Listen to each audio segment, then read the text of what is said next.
नमस्कार दोस्तों, स्वागत है आपका मेरी जीके की पाठशाला में। और मैं पढ़ा रही हूँ आपको कंप्लीट इंडियन पॉलिटी। तो दोस्तों, जैसे कि हम पॉलिटी में पढ़ रहे थे भाग 5 संविधान के भाग 5 में किसके बारे में, संघ के बारे में पढ़ रहे थे। और उसी के बारे में हम पढ़ेंगे कि क्या आता है संघ के अंतर्गत। इन सभी बातों को आज की क्लास में हम जानेंगे। तो उससे पहले एक मोटिवेशनल कोट को सुन लेते हैं और फिर हम अपनी क्लास को शुरू करते हैं। तो दोस्तों, आज का मोटिवेशनल कोट है कि हमें अपनी हाथ की लकीरों के वजह से ये नहीं सोचना है कि हमारे भाग्य में कुछ भी नहीं है। दोस्तों, अपनी हाथ की लकीरों को आपको अपनी मेहनत के बल पर क्या करना है, बदलना है।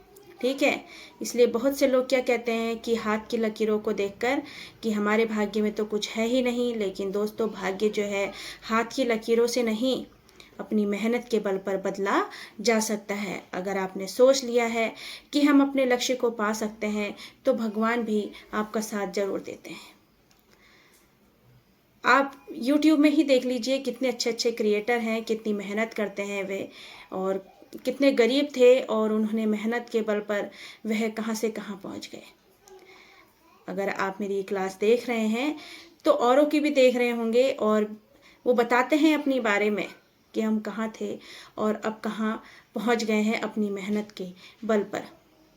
खाली बैठने से अच्छा है, भाग्य के भरोसे बैठे रहने से अच्छा है कि कुछ मेहनत करें, कुछ कोशिश करें, तो हमें कुछ ना कुछ तो ज़रूर हासिल होगा। तो दोस्तों, हम पढ़ रहे हैं पॉलिटी में भारतीय संविधान के भाग 5 के बारे में, और जिसमें वर्णन है भाग 5 में किसका वर्णन है, संघ का वर्णन है। और इसके अंतर्गत आता है अनुच्छेद 52 से लेकर 151। संघ के अंतर्गत क्या आते हैं अनुच्छेद 52 से लेकर 151 तक। अब कैसे कैसे इनको बांटा गया है ये आपको बताऊंगी कि संघ के अंतर्गत इन अनुच्छेदों को कैसे कैसे बांटा गया है, ये आपको मैं आज बताऊंगी। तो दोस्तों, संघ की कार्यपालिका, संघ के अंतर्गत संघ के अंदर ये आते हैं संघ की कार्यपालिका और अनुच्छेद 52 से 78। फिर आती है संघ की विधायिका, अनुच्छेद 79 से 123। ठीक है, फिर आता है उच्चतम न्यायालय, अनुच्छेद 124 से 147। फिर आता है कैग, CAG, कैग भारत के नियंत्रक एवं महालेखा परीक्षक, यह है इसकी फुल फॉर्म। तो ये अनुच्छेद 148 से 151 तक आता है। तो ये संघ के अंतर्गत आते हैं 52 से लेकर 151 तक। ठीक है, अब देखते हैं कि संघ की कार्यपालिका अनुच्छेद 52 से लेकर 78 तक क्या है। तो इसके अंतर्गत क्या क्या आता है। तो दोस्तों, इसके अंतर्गत राष्ट्रपति के बारे में, उपराष्ट्रपति के बारे में, प्रधानमंत्री, मंत्रिमंडल, भारत के महान्यायवादी के बारे में वर्णन किया गया है संघ की कार्यपालिका संविधान के भाग 5 में। ठीक है, फिर संघ की विधायिका आती है और यह अनुच्छेद 79 से 123, ये अनुच्छेद इसके अंतर्गत आते हैं संघ की विधायिका के अंतर्गत। विधायिका, कार्यपालिका, न्यायपालिका क्या होती है, ये सब मैंने आपको अपनी पिछली क्लास में बता दिया है। अगर नहीं पढ़ा है तो एक बार प्लीज़ पिछली क्लास को जाकर जरूर देख लीजिएगा। ठीक है, तो संघ की विधायिका के अंतर्गत आते हैं दोस्तों लोकसभा और राज्यसभा। अब संघ जो भाग 5 में है, तो अब संघ की क्या हो गई, देखिए हमने क्या क्या पढ़ा है। संघ की कार्यपालिका पढ़ ली, संघ की विधायिका पढ़ ली। अब संघ की कार्यपालिका में राष्ट्रपति के बारे में वर्णन है। ठीक है, और जो मैंने उच्चतम न्यायालय और कैग के बारे में बताया है, उसके अंतर्गत नहीं, मैं उन्हीं के बारे में आपसे बताऊंगी आपको। और अभी हम पढ़ते हैं संघ की कार्यपालिका के अंतर्गत राष्ट्रपति के बारे में। ठीक है, अब दोस्तों, राष्ट्रपति के पद की जो प्रेरणा ली गई है वह कहाँ से ली गई है, ब्रिटेन से ली गई है। ठीक है, ब्रिटेन में संवैधानिक राजतंत्र की व्यवस्था थी। संवैधानिक राजतंत्र का क्या अर्थ है, ये भी एक सोचने की बात है। क्या है संवैधानिक राजतंत्र का अर्थ। तो दोस्तों, ब्रिटेन में जो भी कानून है तो उसकी सारी शक्ति किसके पास है? संसद के पास है। लेकिन संसद के द्वारा बनाए गए कानून को आखिरी में अनुमति कौन देता है? ब्रिटेन में वहाँ की महारानी या क्राउन देते हैं। ठीक है। अब जैसे भारत में लोकसभा और राज्यसभा कानून बनाती है, और जब यह कानून कौन पारित कर देता है? राष्ट्रपति पारित कर देता है, तब यह कानून लागू हो जाता है। तो वैसे ही ब्रिटेन में भी सबसे ऊपर जो पद होता है वह किसका होता है? क्राउन का होता है, और क्राउन का या महारानी का होता है, तो उसे ही कहते हैं राजतंत्र। ठीक है, क्योंकि उनका राज चलता है उस टाइम पे, क्राउन का। लेकिन उस राज्य में कानून बनाने की एक निश्चित प्रक्रिया होती है, इसलिए कानून बनाने की एक निश्चित जो प्रक्रिया है उसे ही क्या कहा जाएगा? संवैधानिक राजतंत्र। तो यह संवैधानिक राजतंत्र कहलाता है। अब जैसे ब्रिटेन में सबसे ऊंचा पद किसका है? क्राउन का है। तो वैसे ही भारत में भी ऐसा ही किया गया। तो ब्रिटेन को देखकर ही, वहाँ के संविधान को जानकर ही भारत में भी एक सबसे ऊंचा पद बनाया गया, और वो पद है राष्ट्रपति का पद। ठीक है। लेकिन दोस्तों, ये राष्ट्रपति का पद जो है वह वंशानुगत नहीं है, और ब्रिटेन से प्रेरणा लेकर यह पद, राष्ट्रपति का पद आया। ठीक है।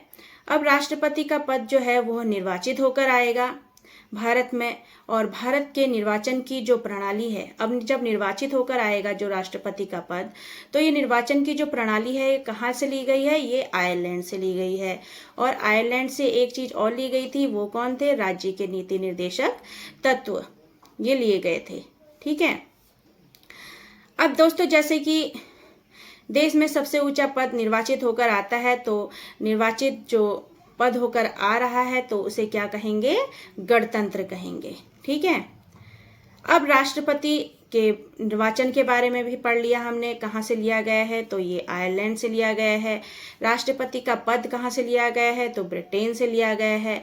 राष्ट्रपति को हटाने का जो प्रक्रिया है वो कहाँ से ली गई है? तो ये अमेरिका से ली गई है, और अमेरिका से ही सुप्रीम कोर्ट और हाई कोर्ट के न्यायाधीशों को हटाने की प्रक्रिया भी ली गई है। ठीक है। अब राष्ट्रपति से संबंधित कुछ अनुच्छेद हैं, इनके बारे में भी हम पढ़ेंगे अपनी अगली क्लास में। आज मैं आपको सिर्फ इन अनुच्छेदों के बारे में बता रही हूँ कि क्या इनके अंतर्गत है। ठीक है। तो ये भी आपको पता होने चाहिए। तो राष्ट्रपति से संबंधित अनुच्छेदों के बारे में क्या है कि अनुच्छेद 52 में जो है दोस्तों, भारत का एक राष्ट्रपति होगा। अनुच्छेद 53 कहता है कि संघ की कार्यपालिका शक्ति होगी। ठीक है। संघ क्या होता है मैंने आपको बता दिया है पहले ही। अब अनुच्छेद 54 में राष्ट्रपति का निर्वाचन, ये प्रक्रिया कहाँ से ली गई है निर्वाचन की, ये भी बताई है, अभी बताई है, याद होगी आपको। ठीक है। अनुच्छेद 55 में राष्ट्रपति के निर्वाचन की प्रक्रिया, अनुच्छेद 56 में राष्ट्रपति की पदावधि, अनुच्छेद 57 में पुनः निर्वाचन के लिए पात्रता, अनुच्छेद 58 में राष्ट्रपति निर्वाचित होने के लिए क्या अर्हता रखी जाती है, यह अनुच्छेद 58 में आता है। अनुच्छेद 59 में राष्ट्रपति के पद के लिए क्या शर्तें हैं, ये अनुच्छेद 59 में है। अनुच्छेद 60 में क्या है? राष्ट्रपति द्वारा शपथ या प्रतिज्ञान। और अनुच्छेद 61 में है राष्ट्रपति पर महाभियोग चलाने की प्रक्रिया। कहाँ से ली गई है महाभियोग चलाने की प्रक्रिया? अमेरिका से ली गई है। ठीक है। तो यह है राष्ट्रपति से संबंधित अनुच्छेद। अनुच्छेद 52 में भारत का एक राष्ट्रपति होगा। अनुच्छेद 53 में संघ की कार्यपालिका शक्ति। अनुच्छेद 54 में राष्ट्रपति का निर्वाचन। अनुच्छेद 55 में राष्ट्रपति के निर्वाचन की प्रक्रिया। अनुच्छेद 56 में राष्ट्रपति की पदावधि। अनुच्छेद 57 में पुनः निर्वाचन के लिए पात्रता। अनुच्छेद 58 में राष्ट्रपति निर्वाचित होने के लिए क्या अर्हता रहती है, वह अनुच्छेद 58 के अंतर्गत आता है। फिर अनुच्छेद 59 राष्ट्रपति के पद के लिए क्या शर्तें रखी गई हैं, अनुच्छेद 59 के अंतर्गत है। अनुच्छेद 60 राष्ट्रपति द्वारा शपथ या प्रतिज्ञान। अनुच्छेद 61 राष्ट्रपति पर महाभियोग चलाने की प्रक्रिया।